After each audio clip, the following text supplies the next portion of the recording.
विधानिष्ठा पुरा प्रोक्ता मया नघ ज्ञानयोगेन सांख्यानां कर्मयोगेन योगिनाम.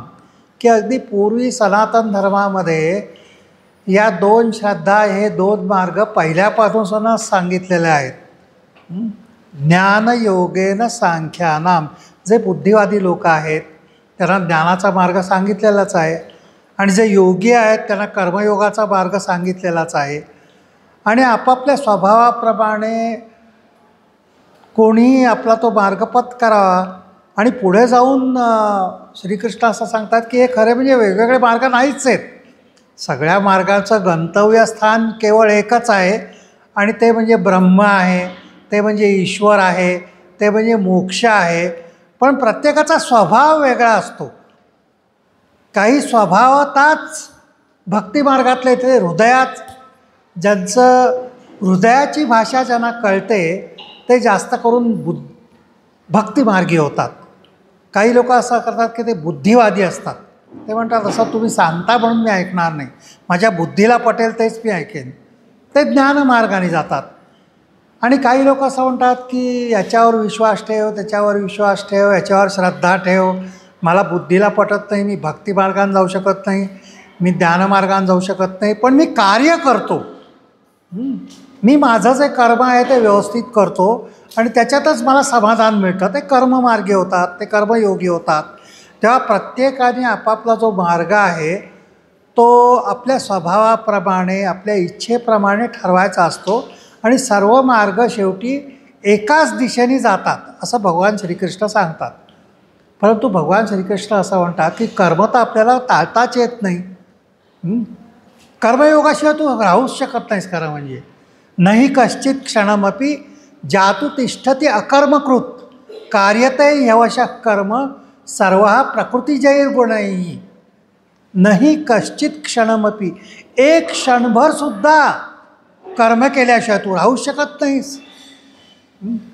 जरी मनुष्य झोपून राहिला तरीसुद्धा आता आपण ब्रेकफास्ट केलेला होता, आतलं कर्म आपोआपच सुरू झालं. तुम्हाला काय असं सांगावं लागलं नाही पोटाला की आता पचनाची क्रिया सुरू करा, ते कर्म सुरू करा. आपण जरी झोपून राहिलेलो असलो तरी मन आपलं भरकटत असतं, मनात विचार येतच असतात, मानसिक कर्म चालूच असतात. कोणत्याही क्षणी कर्म थांबतच नाहीत. नाही कश्चित क्षणमपि जातु तिष्ठती अकर्मकृत. कर्म केल्याशिवाय तू एक क्षणभरही राहू शकत नाहीस. कार्यते ह्यवशः कर्म सर्व प्रकृतिजैर्गुणैः. मग कोणची कर्म होत असतात? प्रकृतीच्या गुणांप्रमाणे कर्म होत असतात. तेव्हा आता मी प्रकृती म्हणजे काय याच्याकडे आता जाणार नाही, आपल्याला वेळ कमी आहे म्हणून. परंतु आपलं मन, आपली बुद्धी, आपला अहंकार हे सगळे प्रकृतीच्याच गुणातून निर्माण झालेले आहेत, त्रिगुणात्मक आहेत. या प्रकृतीचे प्रमुख 3 गुण आहेत, सत्वगुण, रजोगुण, तमोगुण. आणि त्याच्यामुळे आपली जी कर्म होतात ती कर्म सात्विक कर्म होतात किंवा राजसिक कर्म होतात किंवा तामसिक कर्म होतात. तर ही 3 प्रकारची कर्म तर कर्मयोगामध्ये सांगितलेलीच आहेत.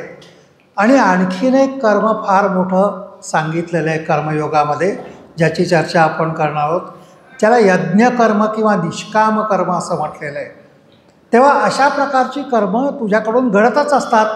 तर आणि दुसरी गोष्ट म्हणजे काय आहे की ज्याला कर्मसिद्धांत असं म्हटलेलं आहे.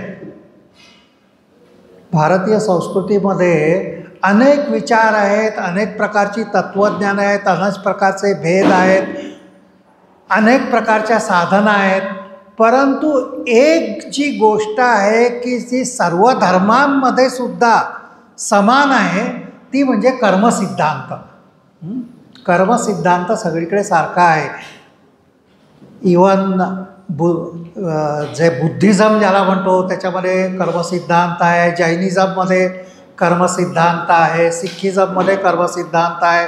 भारतामध्ये जे ज्या काही आस्था निर्माण झाल्या, श्रद्धा निर्माण झाल्या, धर्म निर्माण झाले, त्या सगळ्या धर्मांमध्ये कर्मसिद्धांत हा सगळीकडे सारखाच आहे. आणि इवन आपण ज्यांना ख्रिश्चॅनिटी म्हणतो, ईसाई धर्म आहे, त्याच्यामध्ये सुद्धा कर्मसिद्धांत आहे. पेराल तसं उगवेल, as you sow you reap, हा सरळ सोपा कर्मसिद्धांत सांगितलेला आहे त्यांच्याकडे सुद्धा. तेव्हा तुम्ही जसं जसं कर्म कराल त्याप्रमाणे तुमचं आयुष्य घडत असतं. आपल्या आयुष्यामध्ये आपल्याला बरेच वेळा असं वाटतं की हे लोक सगळे वेगवेगळे का आहेत. कोणी दिसायला खूप सुंदर आहे, कोणाचं शरीर खूप सुदृढ आहे, कोणी एकदम लुकडा आहे परंतु बुद्धीने एकदम तीक्ष्ण आहे, कोणी खूप श्रीमंत आहे, कोणी खूप गरीब आहे. असे भेद का निर्माण झाले, माणसं वेगवेगळी का निर्माण झाली. आपलं तत्त्वज्ञान सांगितलं कर्माप्रमाणे तूच तुझ्या आयुष्याचा शिल्पकार आहे. आपल्या समोर ते त्यांनी लिहिलेलं आहे ना, तूच तुझ्या आयुष्याचा शिल्पकार आहे. म्हणजे आपलं आयुष्य खरं म्हणजे आपणच घडवत असतो. आपण घडवत असतो म्हणजे कोण घडवत असतं, तर आपली कर्म घडवत असतात. जसं आपलं कर्म तशा प्रकारे आपलं आयुष्य असतं. आपल्या आयुष्यामध्ये जर खूप दुःख असतील तर आपल्याला तपासून पाहिलं पाहिजे की आपण काय कर्म करतो आहे, कोणत्या कर्मामुळे आपल्याला दुःख निर्माण झालेली आहेत, कोणत्या कर्मामुळे आपले ताणतणाव निर्माण झालेले आहेत.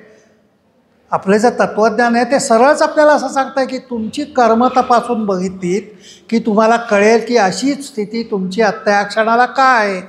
सरळ कळेल. कर्माप्रमाणेच तुमचं आयुष्य असतं आणि त्याचप्रमाणे तुम्ही कर्म बदललीत की तुमचं आयुष्य बदलतं. फार मोठा सिद्धांत सांगितलेला आहे, करून बघण्यासारखा सिद्धांत आहे. ही कर्म पहिल्यांदा 3 प्रकारची असतात असं भगवद्गीता सांगते. भगवद्गीतेच्या 18 अध्यायामध्ये 3 प्रकारची कर्म सांगितलेली आहे. तामसिक कर्म, राजसिक कर्म, सात्विक कर्म. तर आपण तपासून बघितली पाहिजे की आपली कर्म तामसिक आहेत का, राजसिक आहेत का, सात्विक आहेत. आणि नंतर गुणातीत अशा प्रकारची यज्ञकर्म किंवा निष्काम कर्म आपल्याला केली पाहिजेत जर योग साधनेमध्ये पुढे जायचं असेल तर. ही 3 प्रकारची कर्म कोणची ती पहिल्यांदा आपण बघूया. तामसिक कर्म कसं, अनुबंधम क्षयम हिंसाम अनवेक्ष पौरुषम मोहादारभ्यते कर्म यत्तत्तामसमुच्यते. अनुबंधम क्षयम हिंसाम अनवेक्ष पौरुषम मोहादारभ्यते कर्म यत्तत् तामसमुच्यते. तामस कर्म कोणचं आहे की जे खूप बंधनात टाकतं. आपण त्या कर्माचा परिणाम काय होईल याचा विचार न करता केलेलं कर्म. आपण कर्म करतोय पण याचा इफेक्ट काय होणार, याचा नंतर परिणाम काय होणार याचा विचारच करत नाही. आपण विचार न करता केलेलं कर्म अनुबंधम क्षयम, ज्याच्यामुळे हानी होते, आपली हानी होते, दुसऱ्याची हानी होते. कुणाला तरी मारलं, कुणाचं तरी नुकसान केलं, निगेटिव्ह ॲक्शन्स. अनुबंधम क्षयम हिंसात्मक कर्म.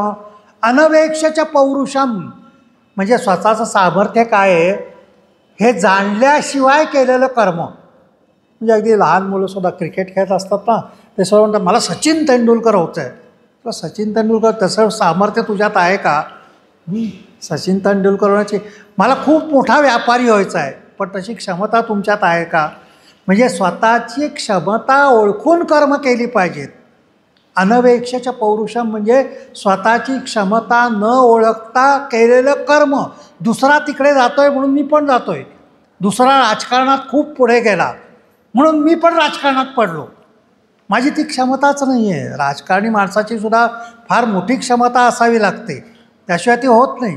तर स्वतःची क्षमता न ओळखता जर तुम्ही कर्म करायला घेतलं तर ते तामसिक कर्म होतं, त्याच्यात अपयशच येतं.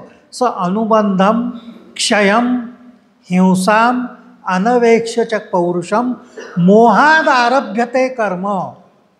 अज्ञानाने केलेली सगळी कर्म, तुम्हाला माहितीच नाही मी कशा करता करतोय, ते अज्ञानाने सगळे करतायत म्हणून मी करतो, किंवा मनात आलं म्हणून मी करतो. अशा प्रकारे जी कर्म असतात ती तामसिक कर्म असतात. आणि ती तामसिक म्हणजे भगवद्गीतेमध्ये सत्व रज तमोगुणाचं वर्णन करताना भगवान श्रीकृष्ण असं सांगतात, ऊर्ध्वं गच्छति सत्वस्था मध्ये तिष्ठन्ति राजसा जगन्न गुणवृत्तीस्था अधो गच्छन्ति तामसा. तर तुम्ही तामसिक कर्म जर करायला सुरुवात केली तर तुमची अधोगती होईल, जास्तीत जास्त दुःख निर्माण होतील, तुम्हाला याच्याशिवाय काही होणार नाही. म्हणून आपली कर्म तपासली पाहिजेत. म्हणजे आपण पापकर्म का, पाप आणि पुण्य ह्या ज्या कल्पना निर्माण झाल्या त्या कशाकरता निर्माण झाल्या? कारण आपण पापकर्म केली तर दुसऱ्याचं नुकसान होत नाही, आपलं प्रचंड नुकसान होत असतं, जास्तीत जास्त नुकसान आपलं होत असतं. सतत दुःख आपल्याला भोगावं लागतं, सतत ताणतणाव भोगावे लागतात. ह्याला तामसिक कर्म असतात. तामसिक माणूस हा अतिशय पापी असतो, अधो गच्छन्ति तामसाः. त्याच्यामुळे जन्मभर जर तामसिक मनुष्य असेल तर तो शेवटी नरकात जातो असं म्हटलेलं आहे भगवद्गीतेमध्ये 16व्या अध्यायामध्ये. तो नरकात जातो असं म्हटलेलं आहे. अच्छा, ऐकू येत नव्हतं का? आता येतंय? बरं झालं तामसिक कर्म तुम्हाला ऐकू आली नाही.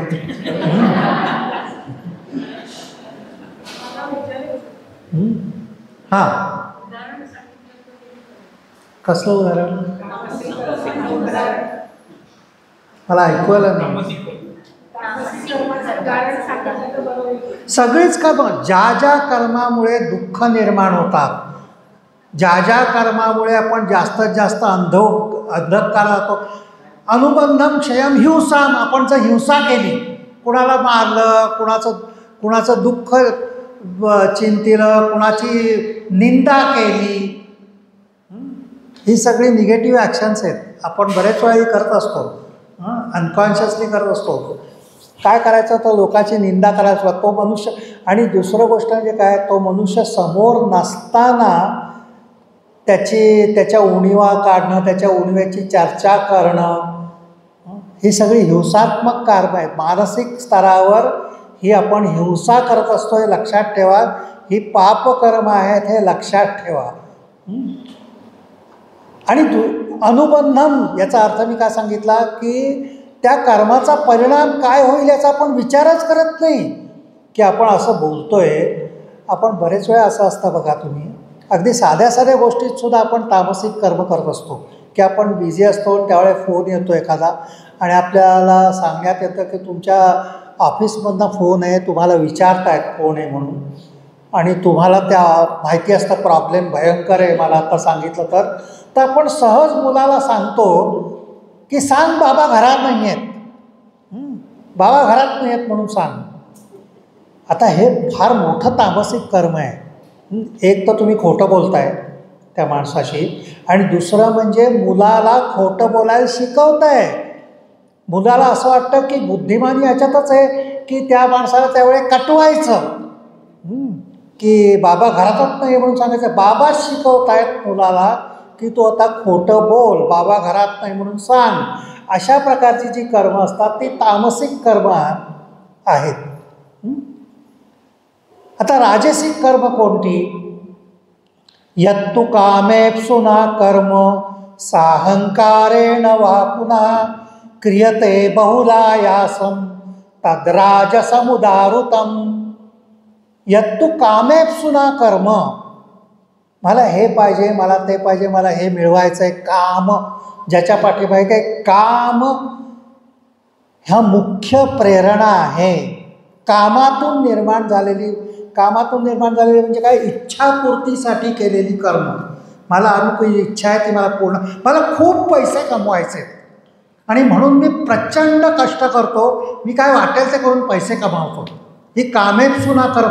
मला काहीही करून प्रसिद्ध व्हायचं आहे, माझं नाव वर्तमानपत्रामध्ये आलेलं आहे, खूप लोकांनी मला ओळखलं पाहिजे आणि म्हणून मी काम करतो. यत्तु कामेप्सुना कर्म स अहंकारेण वा पुन्हा. आणि असं कामेप्सुना कर्म असतं त्याच्यामध्ये अहंकार असतो. अहंकार की मी, माझं नाव झालं पाहिजे.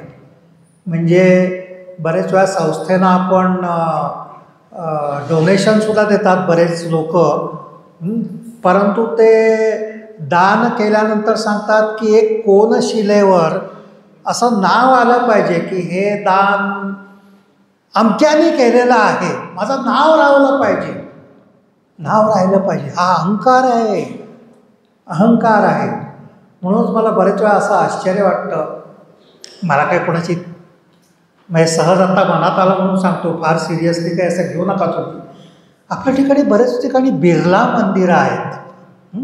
आत्तापर्यंत आपण म्हणतो की मंदिर तर रामाचं असतं, कृष्णाचं असतं. ज्या देवाचं मंदिर असतं त्या देवाच्या नावाने ते ओळखलं जातं. राम मंदिर म्हणजे तिथे राम असणार. बिर्ला मंदिरात काय बिर्ला असतो की काय? कुठून बिर्ला मंदिर आलं? अहंकारेण वापुना. तो व्यापारी आहे, त्याच्यामुळे मंदिराच्या माध्यमातून सुद्धा माझं नाव झालं पाहिजे. त्याचा उद्देश राम असावा, कृष्ण असावा असा नाही आहे.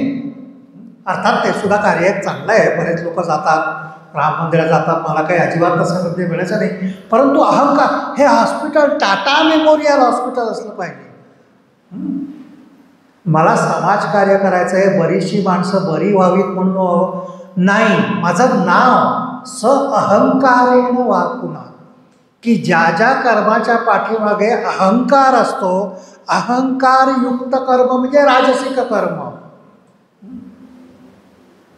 क्रियते बहुलायासम, खूप प्रयत्न करतात त्यासाठी, नाव मिळवण्यासाठी, पैसे मिळवण्यासाठी. तद राजसमुदावृतम, ती कर्म राजसिक कर्म आहेत. आणि अशी राजसिक कर्म आली की ताणतणाव येणार. राजसिक मध्ये तिष्ठन्ति राजसा, राजसिक कर्म केली, अहंकारिक कर्म केली की तणाव निर्माण होणारच. हे सगळं गणिती सिद्धांत सांगितलेले आहेत आपल्या सायन्सचा सायन्सेस. भगवद्गीता म्हणजे सगळ्या विज्ञानाचं विज्ञान म्हणजे भगवद्गीता आहे. एका ठिकाणी अर्जुन कृष्णाला असं विचारतो की पापकर्म करायला मनुष्य का बरं प्रवृत्त होतो? त्याला माहितीसुद्धा असतं हे पापकर्म आहे, याच्यातून माझं नुकसान होईल. अथ केन प्रयुक्तोयम पापम चरती पुरुषा अनिच्छनपि वार्ष्णेय बलादिव नियोजिता, की जणू काय आतमधून कोणीतरी फोर्स करताय अशा प्रकारे तो पापकर्म करतो, जाणून बुजून पापकर्म करतो. का बरं असं होतं?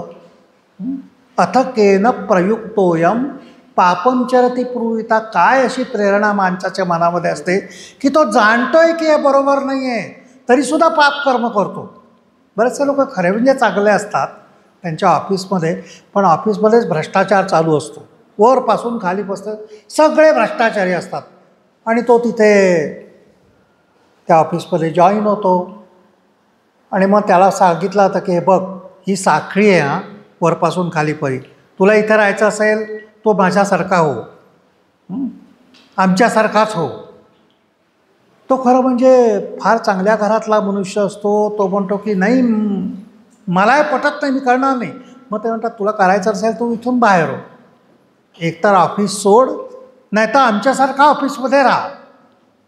आणि मग तो पण विचार करतो की आता आजकाल कुठे नोकऱ्या मिळतात आणि काय, आता शेवटी सगळेच जर खात आहेत तर मी थोडंसं खाल्लं तर काय बिघडतं. हा म्हणजे हे प्रॅक्टिकल लाईफ आहे बरं का. हे म्हणजे पूजा बिजा करतो ते माझं आध्यात्मिक लाईफ आहे.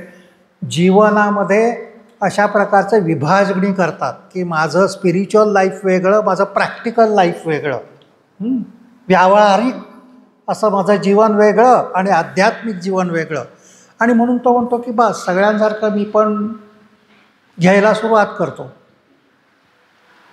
अनिच्छनपि वार्ष्णेय, इच्छा नसताना सुद्धा पापकर्म करायला सुरुवात होतो. असं का होतं असं अर्जुन श्रीकृष्णाला विचारतो. आणि श्रीकृष्ण म्हणतो कामएष क्रोधएष रजोगुण समुद्भवा महाशनो महापापना विद्येन इव वैरिणम. हा रजोगुण तुमचा वैरी आहे, हे लक्षात ठेव. का? कारण रजोगुणातून काय निर्माण होतं? कामएष क्रोधएष रजोगुण समुद्भवा. ज्यांच्यामध्ये रजोगुण जास्त आहे त्याच्यामध्ये काम आणि क्रोध निर्माण होतो. आणि काम क्रोध निर्माण झाला की अनुबंधम क्षयम हिंसाम अनवेक्षच पौरुषम, हे सगळं सुरू होतं. त्याच्यामुळे रजोगुण कमी केला पाहिजे. भगवद्गीता असं सांगते की तुम्ही स्वतःच तमासा, दुसऱ्याला सांगू नका हे तू तामसिक आहेस, हे तू राजसिक आहेस, अरे तू सात्विक हो. हे दुसऱ्याला सांगण्यासाठी सांगत नाही आहे भगवद्गीता. आपणच बघितलं पाहिजे की माझ्या आयुष्यात जर ताणतणाव वाढलेले आहेत तर मी काय प्रकारची कर्म करतोय. ती कर्म राजसिक कर्म आहेत का, त्या कर्मामध्ये रूढी आहे आणि बाकी सगळीकडे चालू आहे म्हणून मी पापकर्मात सामील होतोय का, आणि तसा सामील झालो तर मग मला दुःख भोगावीच लागतील. गणिती सिद्धांत त्याच्यापासून सुटकाच होत नाही अजिबात. मग मी कोणचं कर्म करू असा अर्जुन विचारतो. नियतम कुरु कर्मत्वम कर्मजायोह्य कर्मणा शरीर यात्रा पिचतेन न प्रसिद्धेत अकर्मणा. मग ह्या सगळ्यातून वाचायचं असेल तर मी कर्मच नाही केलेली बरी. तो म्हणतो कर्म न केलीस तर तुझं शरीरच राहणार नाही.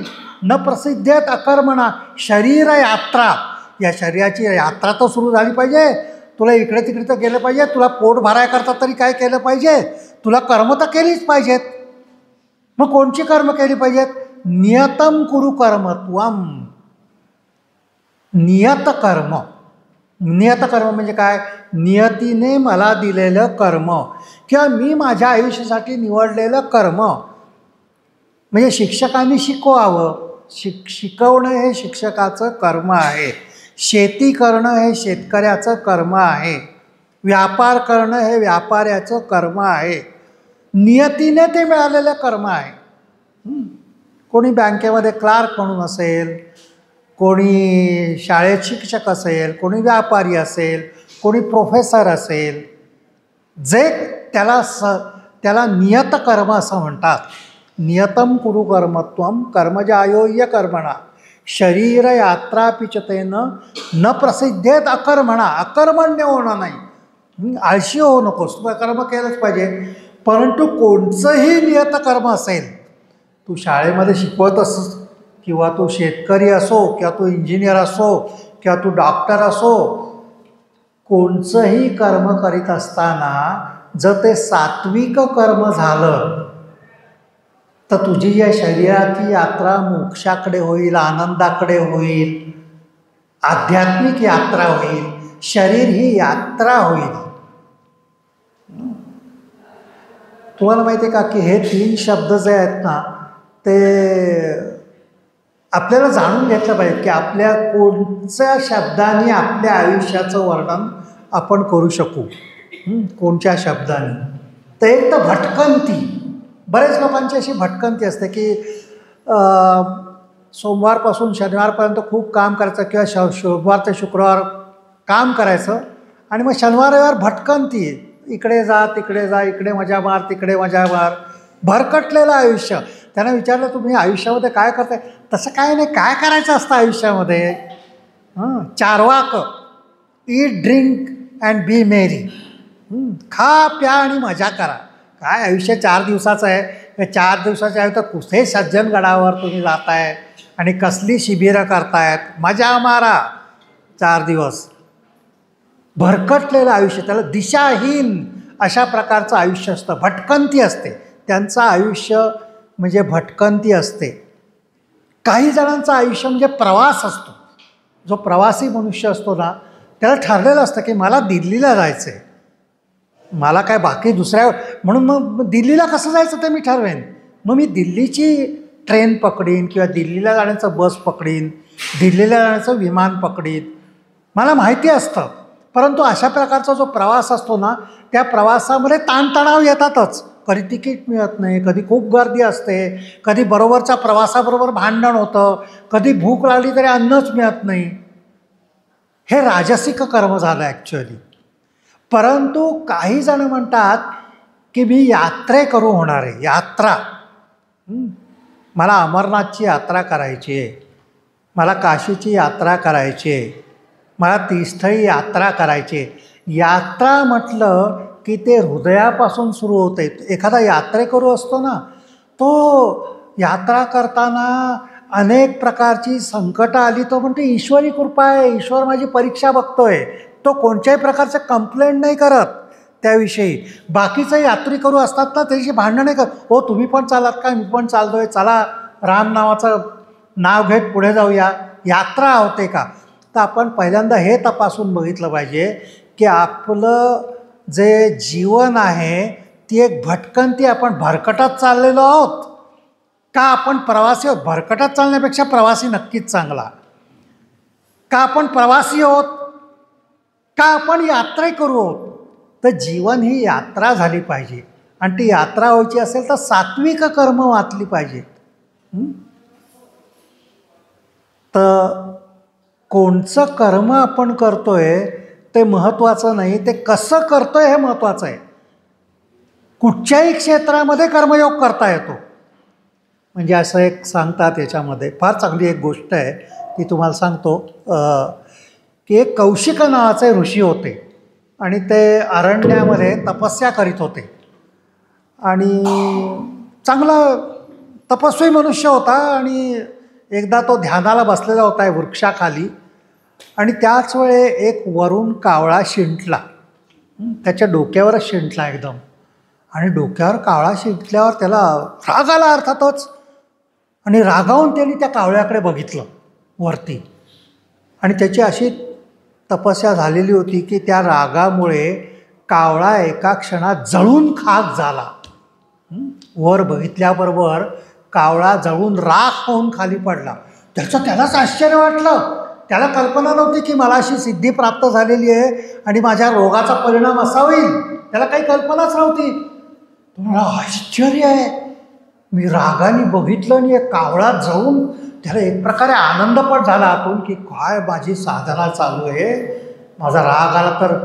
परंतु आता बरेच दिवस तो असा बसलेला होता साधनेला, म्हणून त्याला भूक लागलेली होती आणि त्याच्यामुळे भिक्षांदेही दुसरं काय करणार म्हणून तो अरण्यातून बाहेर आला. आणि बाहेर येऊन चालत आला. पहिलंच गाव जिथे आलं तिथे थांबला. गावाच्या बाहेर एक घर होतं आणि तिथे ओम भवती भिक्षांदेही असं म्हणून उभा राहिला. आणि उभं राहिल्यावर सुद्धा त्याच्या मनात तेच होतं, काय आश्चर्य आहे, मला राग आला, मी बघितलं तो कावळा जळून गेला, साधना माझी पहिली, मला साधनेचं प्रचिती आली माझ्या साधनेची. आणि बराच वेळ उभं राहिल्यानंतर त्याला असं वाटलं की अरे ही बाई अजून बाहेर आली नाही. मी भिक्षांदेही असं जोरात म्हटलं तरी अजून कोणी बाहेर आलं नाही. ही काही बाई असं समजते की काय की कोणीतरी भिकारी बाहेर आलेला आहे. ही बाईला काय असं वाटतंय की काय कोणीतरी भिकारी आहे म्हणून. हिला कल्पना तरी आहे का की मला जर राग आला तर काय होईल. या बाईला कदाचित कल्पना नाही आहे. असं त्याच्या मनात आल्याबरोबर आतून आवाज आला, स्त्रीचा आवाज आला, येते येते, वाट बघा, शांतपणे जरा उभे राहा. आणि लक्षात ठेवा इथे कोणी कावळा नाही आहे की तो तुमच्या रागामुळे जळून खाक होईल. ह्याला एवढं आश्चर्य वाटलं.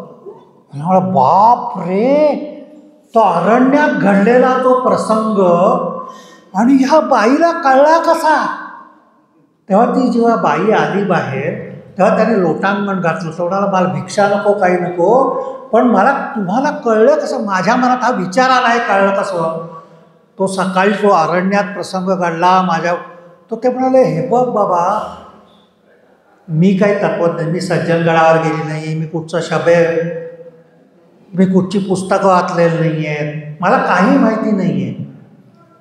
मी आनंदाने येते, मी माझं कार्य करते, सगळ्या मुलाबाळांचं संगोपन करते. आता तू आलास ना, माझा नवरा आजारी होता, त्याची शुश्रूषा मी करत होते, त्या सेवेकार्यात मी होते, म्हणून मला यायला उशीर झाला. परंतु हे सगळं करत असताना आपोआपच ही सिद्धी मला प्राप्त झाली. माझ्या कर्मातूनच ही मला सिद्धी प्राप्त झाली की दुसऱ्याच्या मनात काय आहे मी विचार मला ओळखायला लागले. पण त्याच्या पाठीमागचं तत्त्वज्ञान काय हे काही मी तुला सांगू शकणार नाही, कारण मी हाऊसवाईफ आहे. मी जरा कर्म सांभाळा. म्हणून पतंजली योगसूत्र आपण शिकतो ना, त्याच्यामध्ये पतंजली असं सांगतात तुम्ही स्थिर असला पाहिजे. इन मोबाईल, आणि आपण मोबाईलशिवाय असू शकत नाही. तेव्हा हा दिस इज कलियुग ॲक्च्युअली. तेव्हा ती म्हणते की हां, पण तुला जर यातलं रहस्य जाणायचं असेल की हे कशा प्रकारे होऊ शकतं, तर हे गाव पार कर आणि गावाच्या दुसऱ्या भागात, दुसऱ्या वेशीवर एक खाटीक आहे, खाटीक. तो तुला याचं रहस्य सांगेल. त्याला व्याध असं म्हणतात. तो सांगेल तुला. तो म्हणतो, कौशिक ऋषी म्हणतात की आज एकामागून एक शॉकच बसतायत मला. पहिल्यांदा मला स्वतःलाच तो कावळा गेला म्हणून, नंतर ही बाई माझं कसं काय ओळखू शकली म्हणून, आणि आता ही बाई सांगते तू त्या खाटकाकडे जा. मी जो साधना करणारा साधू ऋषी माणूस, त्या खाटकाकडनं मला ब्रह्मविद्या मिळणार आहे. परंतु त्या बाईचं सामर्थ्य त्याला कळलेलं होतं म्हणून गेला बिचारा तिकडा. आणि त्याने बघितलं की दूर उभा राहतात, बघितलं असं झोपडपट्टी होती, अनेक प्राणी असे उलटे टांगलेले होते. तो शिकारी होता ना, आणि तो मोठा सुरा होता. आता खटखट खटखट खटखट असा कापून विकत होता. आणि विकता विकता सहज त्याची नजर पडली यांच्याकडे. आणि तो हां, त्या माईने तुम्हाला पाठवलं का इथे? थांबा थांबा, उभे राहा, मी आलोच, मी काम करतो आलो. म्हणाला, बाप रे परमेश्वरा, परमेश्वरा, आज किती शॉक्स तू मला देणार आहेस बाबा. हां. आणि मग नंतर जेव्हा त्याचं काम पूर्ण झालं तेव्हा तो म्हणाला, चला माझ्याबरोबर चला, घरी चला. आणि घरी आल्यावर म्हणाला, हे बघा, मी तर मांसाहारी आहे, मी व्याध आहे, मी शिकारीला जातो, जी जनावरं मिळतील ते, हे माझं नियत कर्म आहे, पुरापार चालत आलेलं कर्म आहे. शिकारी माणसं होता मी, आणि त्याच्यामुळे जायचं जंगलात, शिकार करायची, प्राणी मारायचे आणि विकायचे, त्याच्यावरच आमचा उदरनिर्वाह सांगतो. पण तुम्ही ऋषी आहात म्हणून मी असं करतो, तुम्हाला धान्य देतो, तुम्हाला सूज देतो, तुम्ही तुमचं कृपा करून तुम्ही खिचडी बनवून खा, आणि मी पण माझे आईवडील आजारी आहेत, मी पण त्यांची सेवा करून घेतो, आणि मग नंतर आपण चर्चा करू. आणि त्यानंतर जी चर्चा झालेली आहे त्या चर्चेला व्याधगीता असं म्हणतात. जशी भगवद्गीता प्रसिद्ध आहे तशी ही व्याधगीता प्रसिद्ध आहे. आणि व्याधांनी त्या कौशिक ऋषीला कर्मसिद्धांत समजावून सांगितलेला आहे की कर्म म्हणजे काय, ते कसं केलं पाहिजे, कोणचं कर्म केल्यामुळे काय होतं, अशा प्रकारची कर्मसिद्धांत व्याधानी, म्हणून त्याला व्याधगीता म्हणतात. जशी उद्धव गीता आहे, बऱ्याच गीता आहेत, आपल्याला फक्त जास्त करून भगवद्गीता माहिती आहे, पण ही व्याधगीतेची ही अतिशय प्रसिद्ध अशी कथा आहे. तर या कथेमध्ये काय सांगितलेलं आहे की तुम्ही काय कर्म करता, तो मांस विकण्याचं कर्म करत होता तरी त्याला सिद्धी प्राप्त होती. ती एक गृहिणी होती, घरात स्वयंपाक करणारी गृहिणी, तरी तिला ती सिद्धी प्राप्त होती. आणि हा अर्थातच अरण्यामधला साधू होता, त्याला तर सिद्धी प्राप्त झाली. तुम्ही काय काम करता हे महत्त्वाचं नाही, ते कसं करता हे महत्त्वाचं आहे, आणि ते कसं केलं पाहिजे. म्हणून भगवान श्रीकृष्ण सांगतात की सगळं एकच कर्म असं आहे की ज्याच्यामधून कर्मबंधन पैदा होत नाही. इवन सात्विक कर्म जरी केली ना, ऊर्ध्वं गच्छती सत्वस्था, त्याचं जे जीवन असेल ते मुक्तसंगो अनहंवादी धृती उत्साह समन्विता सिद्ध्यसिद्ध्यो निर्विकारः कर्ता सात्विक उच्यते. मुक्तसंग, कुठच्याही प्रकारचा संग ज्याला नाही, कुठच्या प्रकारची आसक्ती रहित अशी कर्म. अनहंवादी, अहंवादी नाही, अनहंवादी, ज्याचा अहंकार पूर्णपणे नाहीसा झालेला आहे. धृती उत्साह समन्विता, म्हणजे मला त्या कर्मापासून काही अपेक्षा नाही आहेत, परंतु तेवढ्याच उत्साहाने मी ते कार्य करतो. मला नाव मिळावं म्हणून नाही, मला लोकांनी चांगलं मिळावं म्हणून नाही, काय माझी अपेक्षा नाहीच आहे, परंतु त्या कार्याचा उत्साह तेवढाच आहे.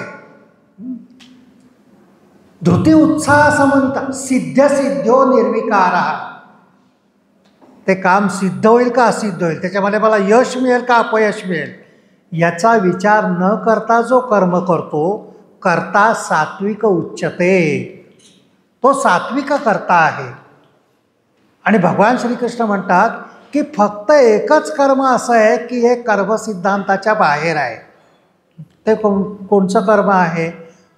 तर ते असं म्हणतात की ते यज्ञकर्म आहे.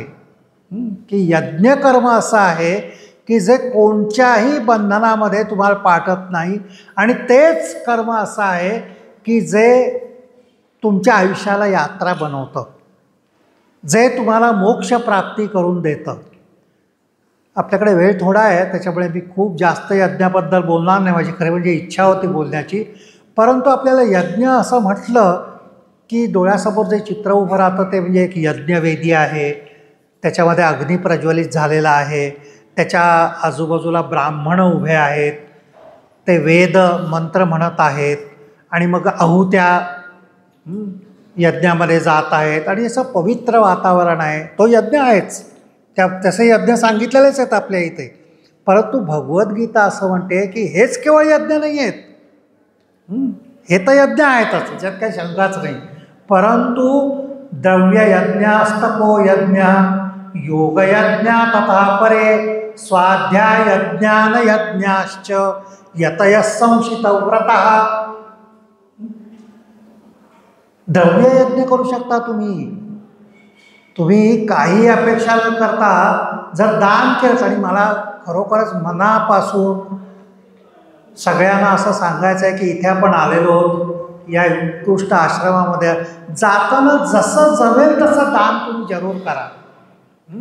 जेवढं जमेल तसं. काहीच तुमच्याकडे पैसे नसेल तर 1 रुपया तरी याच्यामध्ये टाका. ह्याला द्रव्ययज्ञ असं म्हणतात. कुठच्याही सत्कार्यासाठी तुम्ही केलेलं दान, पण त्याची अपेक्षा ठेवू नका.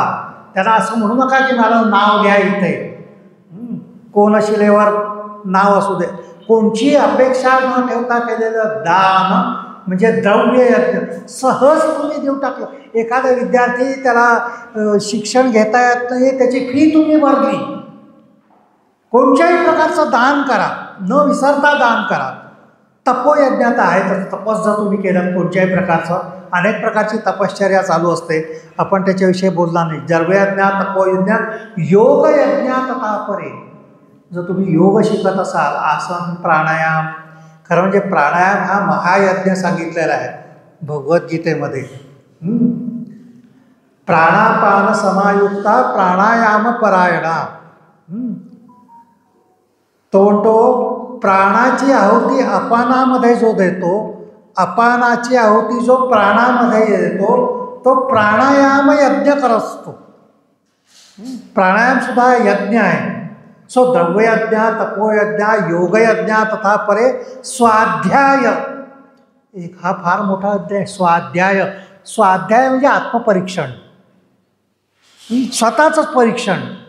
तुम्हाला सांगू, एक खूप मोठी साधना अशी आहे की तुम्ही दिवसभर काम केल्यानंतर रात्री जेव्हा झोपायला जाता ना बेडवर, तेव्हा तुम्ही स्वतःला, आपण सकाळपासून आत्तापर्यंत काय काय केलं ते नुसतं निरीक्षण करा साक्षीभावानी.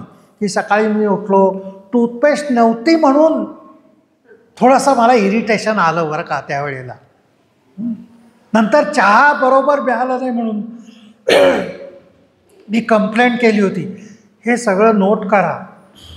हे आत्मपरीक्षण आहे की कुठे कुठे आपलं समत्व जात आहे. आपल्याला समत्वम योग उच्चते, कालच आपण बघितलं होतं.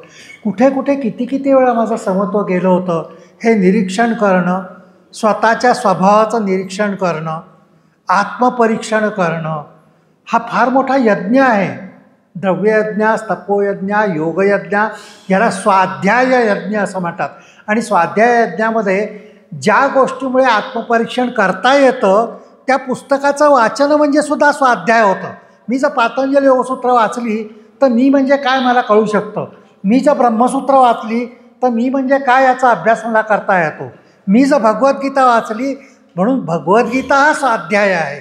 आणि अशा प्रकारची जी आत्ता आपण स्वाध्याय करतो आहे, ही जी आपण चर्चा करतो आहे, या चर्चेमधून हळूहळू आपल्या लक्षात येतं की माझं कुठे चुकतं आहे, माझ्यामध्ये कशी दुःख निर्माण होत आहेत. आत्मपरीक्षणाला सुरुवात होते. तो स्वाध्याय आहे. आणि ज्ञानयज्ञाश्च हा सुद्धा एक प्रकारे आहे. म्हणजे आपल्या यांनी जो ऑर्गनाईज केला आहे कॅम्प, हा ज्ञानयज्ञ आहे, फार मोठा ज्ञानयज्ञ आहे. तर यतय संशित व्रत, कोणत्या प्रकारचा जरी ते व्रतधारी तुम्ही झालात तरीसुद्धा मोठा यज्ञ आहे. आणि ही यज्ञसुद्धा निष्काम असावी लागतात. बरेचसे यज्ञ असे पण होते आपल्याकडे की जे सकाम यज्ञ होते, की अमुक एक व्हावं म्हणून यज्ञ. अश्वमेध यज्ञ हा सुद्धा असं मला राज्य व्हावं म्हणून यज्ञ. वृष्टी यज्ञ तो मी स्वतःसुद्धा बघितलेला आहे. वृष्टी यज्ञ खरोखरच वृष्टी होते वृष्टी यज्ञामध्ये, पण ते सकाम यज्ञ आहे, अमुक एक व्हावं या इच्छाने केलेले यज्ञ. परंतु या ज्याला सॅक्रिफाईस असं म्हणतात की कोणत्याही अपेक्षा नाही आहे, मी केवळ ते यज्ञ म्हणून करतो आहे. तर अशा प्रकारे यज्ञकर्म जर केलं तर ते यज्ञकर्म हे कर्मबंधनात तुम्हाला त्या कर्मापासून मुक्त होण्याचा फार मोठा मार्ग आहे. आणि सगळ्यात मोठा जो यज्ञ सांगितलेला आहे तो मी सांगतो आणि लगेच थांबतो, मला जो वेळ दिला होता तो तेवढाच होता म्हणून. तो यज्ञ ब्रह्मार्पणम, ब्रह्महवी, ब्रह्माग्नौ ब्रह्मणाहुतम, ब्रह्मैव तेन गंतव्यम ब्रह्मकर्म समाधिना. हा द्वैत अशा प्रकारचा यज्ञ सांगितलेला आहे. ब्रह्मार्पणम, जो यज्ञ करतोय तो ब्रह्माला अर्पण करतोय. ब्रह्महवी, जे हवं, हवीस म्हणजे जे अर्पण करतो अग्नीमध्ये जे तूप किंवा अक्षता किंवा अशा टाकतो त्याला हवी म्हणतात. ब्रह्माग्नौ, ज्याच्यामध्ये टाकतो तो अग्नीसुद्धा ब्रह्मच आहे, सर्वच ब्रह्म आहे. ब्रह्मणाहुतम, जे होता आहे, होता त्याला म्हणतात, जो मंत्र म्हणून यज्ञामध्ये आहुत्या देतो त्याला होता असं म्हणतात. जो मंत्र म्हणणार आहे तो सुद्धा सगळं काही यज्ञच आहे, सगळं आयुष्यच यज्ञ झालं पाहिजे असं म्हणतात. आणि समर्थ रामदासांनी असं म्हटलेलं आहे की सगळं आयुष्य म्हणजे भोजनसुद्धा शेवटी यज्ञच झाला पाहिजे. वदनी कवळ घेता नाम घेता फुकाचे, सहज हवन होते नाम घेता फुकाचे, जीवन करी जीवित्वा अन्न हे पूर्ण ब्रह्म, उदर भरण नोहे जाणीजे यज्ञकर्म. उदर भरण नोहे, आजकालच्या पार्टीमध्ये वगैरे आपण काय होतं, उदर भरणं, फटाफट ऑफिसला वेळ झालेली आहे, ताबडतोब आपण उभ्या उभ्या 4 घास गिळले आणि गेला तिकडे. उदर भरण नोहे, नॉट फिलिंग द बेली. जाणीजे यज्ञकर्म, तुम्ही यज्ञकर्म करतायत, जठराग्नीला तुम्ही आहुत्या देतायत. आणि म्हणून आपल्याकडे भोजन करत असताना मंत्र म्हणायचे, ओम मृतंत्वा सत्यांत्वर्तयेन परिशिंचामि, अन्नपते अन्नस्य नोदेहि, अनमीवस्य शुष्मिणः, प्रप्रदातारं तारिश ऊर्जन्नो देही. द्विपदे चतुष्पदे, अन्न खाण्याच्या आधीसुद्धा द्विपद, बाहेर कोणी भुका आहे काय, आपली गुरं खाल्लेली आहेत की नाही याचा विचार केल्याशिवाय खाण्याचा नाही. अमृतोपसरणमसी स्वाहा, and then प्राणाय स्वाहा, पानाय स्वाहा, व्यानाय स्वाहा, उदानाय स्वाहा, समानाय स्वाहा, ब्रह्मणे स्वाहा, ब्रह्मणी महात्मा अमृतत्वाया. तर करत नाही जेवण हे तरी आपण यज्ञकर्म करू शकतो. ठीक आहे, आपला वेळ झालेला आहे तर आपण इथे थांबणार आहोत. तेव्हा इथे येऊन मला खूप खूप आनंद झाला, मला सत्संग मिळाला आणि त्यांनी मला बोलवलं आणि तुमचा सत्संग झाल्यानंतर खूप खूप धन्यवाद.